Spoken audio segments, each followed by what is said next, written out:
하나님 아버지여, 오늘도 신실하신 은혜와 그 사랑으로 저희를 이곳에 불러모 주사 주 앞에 무릎 예배하게 하시니 감사합니다. 주 앞에 기도하게 하시며 또 주의 말씀을 듣게 하시니 감사합니다. 하나님 아버지, 이 시간 오늘 하루 주의 말씀을 듣는 것으로 접하여 기도하고 찬양하는 가운데 힘 있는 하루로, 승리하는 하루로 이끌어주시기 원합니다. 아버지, 늘 저희가 주 안에서 누렸던 그러한 동일한 은혜로 오늘 하루도 채워주시옵소서.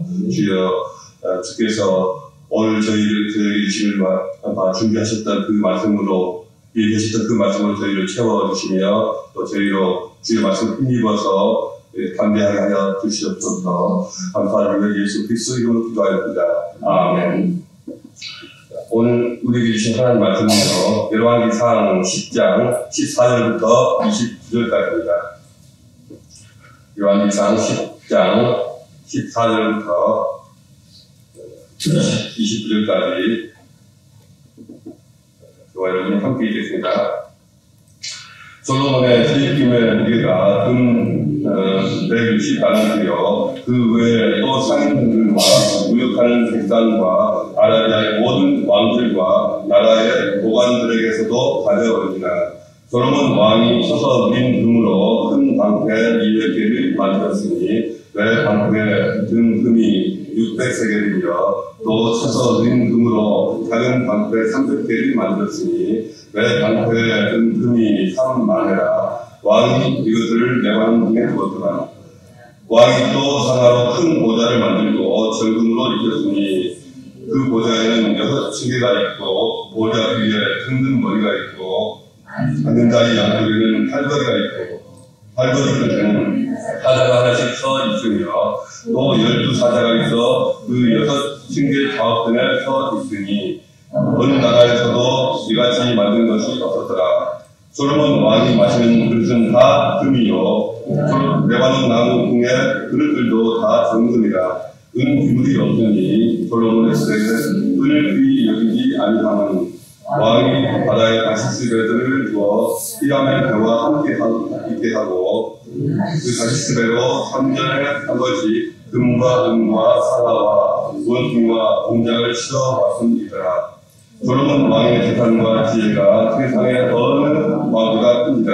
온 세상 사람들이 다 하나님께서 솔로몬의 마음에 주신 지혜를 들으며 그의 얼굴을 보기 원하여 그들이 각기 예물을 가지고 왔으니 곧 은그릇과 금그릇과 의복과 갑옷과 향품과 말과 노새라. 해마다 그리 달더라. 솔로몬이 병거와 마병을 모으되 병거가 1,400대요 마병이 12,000명이라. 병거상에도 두고 예루살렘 왕에게도 뒀으며 왕이 예루살렘에서 은을 돌같이 흔하게 하고 백한목을 평지의 뽕나무같이 많게 하였더라. 솔로몬의 말들은 애굽에서 들여왔으니 왕의 상인들이 값주고 산 것이며 애굽에서 들여온 병거는 한 대 은 600세겔이요 마른 필에 150세겔이라. 이와 같이 햇사람의 모든 왕과 아람 왕들에게 그것을 되팔기도 하였더라. 오늘 주신 하나님 말씀 설교의 제목은 솔로몬의 황금 왕국입니다. 오늘 말씀에는 솔로몬 왕이 누린 부유함과 그 화려함에 대한 기록이 가득합니다. 그러나 성경은 이러한 솔로몬의 업적과 행보를 결코 긍정적으로 말하지 않고 있습니다. 그가 누린 부유함에 대해서 이 시간에 한번 깊이 생각해 보았으면 좋겠습니다. 성경의 기록에 의하면 해마다 솔로몬에게 들어오는 금의 무게가 660달란트라고 언급합니다. 성경에서 7은 완전수를 상징하고 그보다 1이 부족한 6은 불완전 숫자입니다. 하필이면 666입니다. 신약의 계시록에서 하나님을 대적하는 짐승들을 666이라는 숫자로 바꾼 것을 우리는 알고 있습니다. 성경에서 솔로몬의 이 세이프 숫자를 어찌 보면 좀 부정적으로 묘사하고 있는 것입니다. 신명기는 이스라엘 왕이 자기 것으로 은과 금을 너무 많이 모아서는 안 된다고 경고하고 있습니다. 그런데 이 밖에도 상인들로부터 세금으로 들어온 것과 또 무역업자들과의 교역에서 얻는 수입과 또 아라비아의 모든 왕들과 국내 지방 장관들이 보내오는 금들도 있었다고 합니다. 솔로몬이 수집한 큰 방패 200개, 작은 방패 300개도 마찬가지입니다. 이 500개의 방패들은 모두 금으로 만들었다고 합니다. 가히 상상이 되지가 않습니다. 그것은 모두 왕의 레바논 숲을 안에 두었다고 기록합니다. 이런 모습은 성경이 이상적으로 그려주는 왕의 모습과는 상당히 거리가 있어 보입니다. 왕이 또 코끼리 상아로 큰 보좌를 만들고 정금으로 그 보좌를 입혔습니다. 솔로몬이 궁전에서 사용하는 그릇은 모두 금으로만 만들었습니다. 솔로몬 시대의 은 같은 것은 귀금속 축에도 끼지 못하였습니다. 왕은 다시스라는 곳으로 가는 배를 바다에 띄우고 히람의 배와 함께 해상 무역을 하게 하였습니다. 그 무역선이 출항했다가 금과 은과 상아와 원숭이와 공작새들을 실어 오곤 하였습니다. 국민들의 삶을 질을 높여주는 그러한 물건들이 아니라 궁궐의 장식과 유흥을 위한 사치품들을 실어온 것입니다.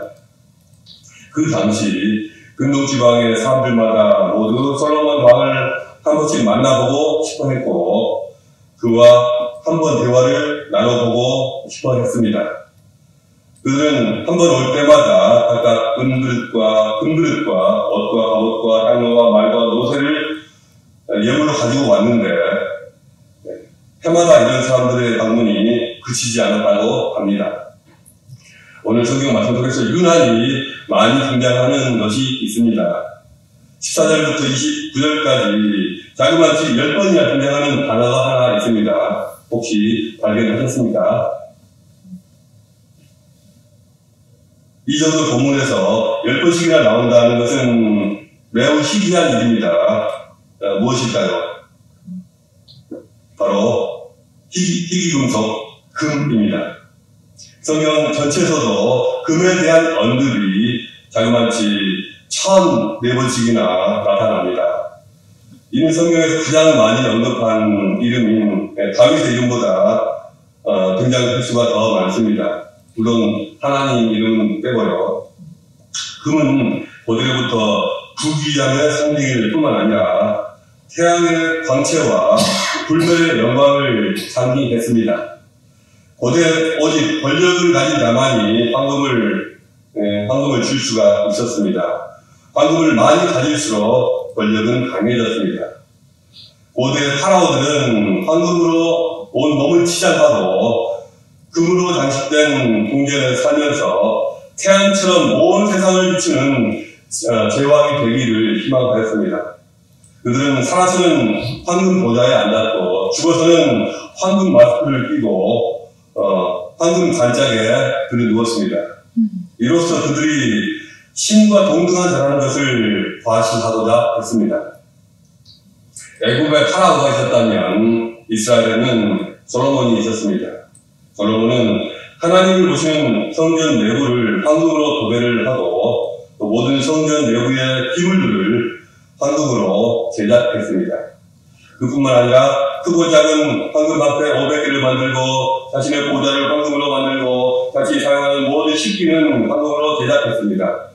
성전은 말할 것도 없고 또 이 왕궁까지 황금으로 번쩍번쩍 했습니다. 가히 황금으로 이루어진 왕국이라고 할 만합니다. 성경 속에 10번씩이나 황금이 언급된 것은 솔로몬은 황금 왕국이었다 이 말을 하려는 것입니다. 솔로몬이 황금 마스크와 황금 관짝만 만들지 않았다 뿐이지 애굽의 파라오와 크게 다르지 않습니다. 솔로몬은 타라와 같은 그런 제국의 길을 따라가고 있는 것입니다. 황금은 인간의 눈을 멀게 하고 인간을 중독시킵니다. 황금은 인류 역사를 통틀어 경제와 문명을 불러일으킨 마법의 돌이었습니다. 그러나 다른 한편으로는 인간을 광기로 몰아넣은 이 마귀의 돌이기도 했습니다. 황금은 오랜 세월 동안 숱한 인간의 영혼을 사로잡으면서 이것 때문에 헤아릴 수 없이 서로를 죽이고 약탈했습니다.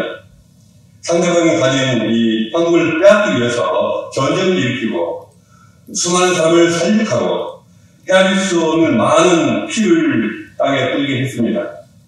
그 귀한 황금을 다 모아다가 여호와 하나님을 모시는 성전을 꾸미지 않았느냐, 하나님의 영광을 드러내지 않았느냐 생각할 수도 있지만요, 하나님께서 성전을 지탱하고 있는 이 화려한 금을 위하여 기뻐하셨다, 그러한 성경의 기록은 단 한 줄도 없습니다.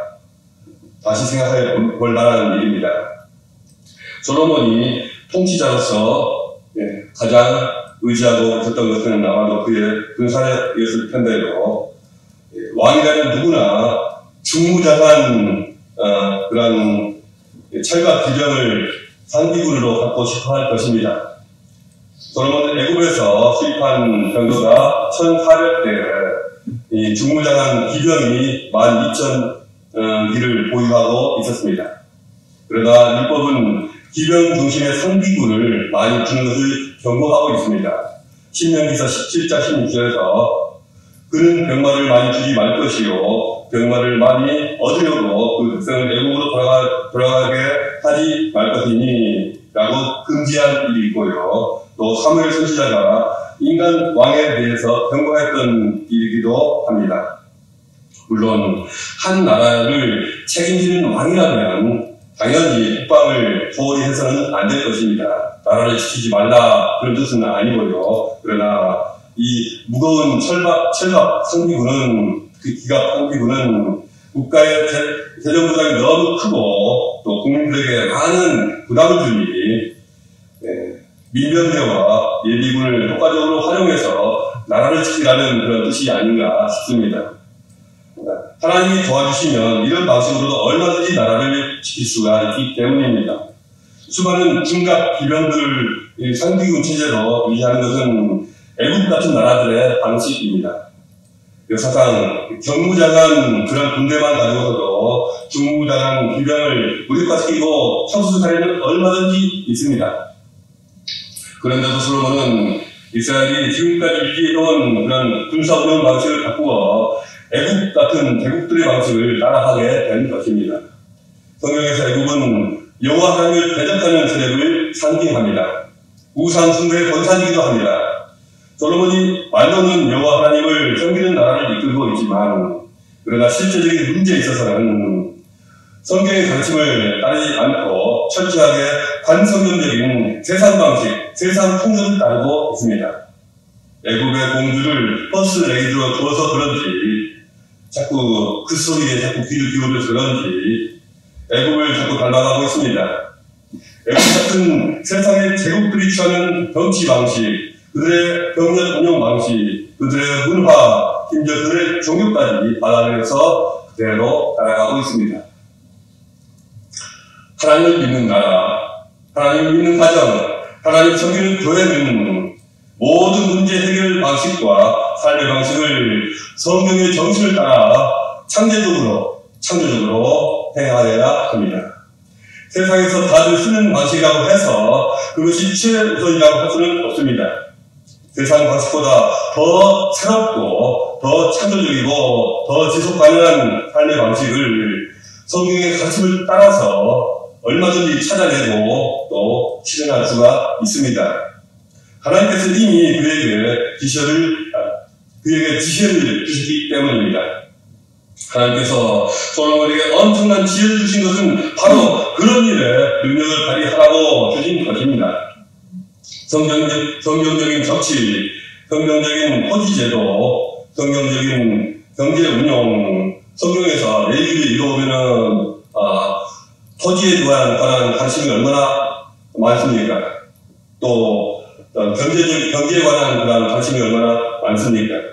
성경적인 군사제도, 성경적인 사회체제, 성경적으로 하나님을 영원하게 하는 문화를 창달시키는 일 등등, 성경에는 얼마나 많은 지혜 보고가 있는지 모릅니다. 그가 얼마나 할 수 있는 일이 많았을까요? 이 솔로몬의 시대야말로 이러한 것들을 실현할 수 있는 가장 좋은 타이밍이었다고 있습니다. 만약 그가 성경 말씀을 깊이 묵상하고 그 말씀 가운데서 자신의 지혜를 찾고자 했다면 무궁무진했을 것입니다. 그러나 그런 흔적이 보이지가 않습니다. 솔로몬은 이러한 일에 창조성을 발휘하지 못하고 자신이 가진 엄청난 자원들과 또 자신의 지혜를 활용하여 오직 온갖 토목공사와 큰 규모의 건축에만 자원과 에너지를 쏟아붓고 있습니다. 파라오가 했던 방식과 크게 다르지 않습니다. 솔로몬은 역사상 한 번도 존재하지 않았던 새로운 유형의 먼지 나라, 하나님이 만들어주시는 그런 창조적인 유형의 강대국을 만들 수 있는 절호의 기회를 놓치고 있습니다. 그 대신 모든 면에서 애국을 타피하는 짝퉁 애국, 짝퉁 파라오의 길을 가고 있습니다. 우리는 솔로몬의 시대에 겉보기에 화려한 풍요로움을 부러워해서는 안 됩니다. 그러한 삶이 우리의 롤모델이 되어서는 안 됩니다. 이렇게 신앙과 삶이 따로 노는 이중적 삶을 달리려 해서는 안 됩니다. 하나님께서 기뻐하지 않으시며 이러한 영화는 결코 오래가지 못할 것이기 때문입니다. 성경이 솔로몬이 그렸던 부요를 이처럼 상세히 기록한 것은 우리로 그것을 따라가게 함이 아니라 또 우리로 부러워하게 함이 아니라 하나님께서 솔로몬에게 얼마나 큰 기회를 주셨으며 이스라엘 백성에게 얼마나 신실하셨는가를 말해주고자 함입니다. 하나님은 그의 선조들을 통하여 언약하셨고 솔로몬에게 일찍이 약속하셨던 모든 것을 다 이루어 주셨습니다. 하나님은 놀랍게도 신실하셨습니다. 하나님은 우리의 삶에서도 너무나도 신실하십니다. 노하기를 더디하시고 인자하심을 거두지 않으시며 은혜와 자비로 하루하루 우리를 보살펴 주시고 돌보아 주십니다. 주의 인자는 끝이 없고 주의 자비는 무궁하며 아침마다 새롭고 늘 새로우니 주의 성실하심이 크십니다. 하였습니다. 성경은 또한 묻고 있습니다.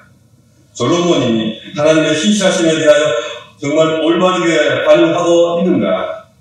솔로몬도 하나님의 은혜만큼 신실하게 행동하고 있는가?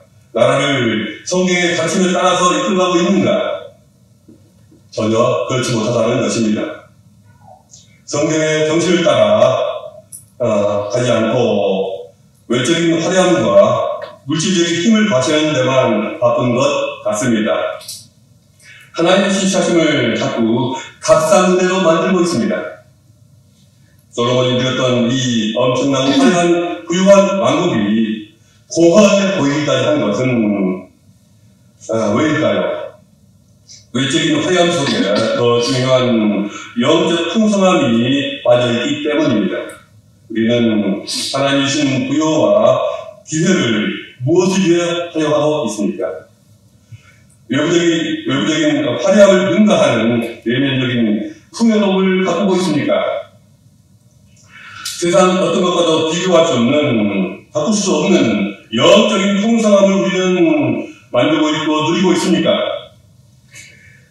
그들만이 누리는 부여와 영광이 아니라 하나님의 공동체 속에서 함께 누리는 풍요로움과 영광이 우리는 있습니까?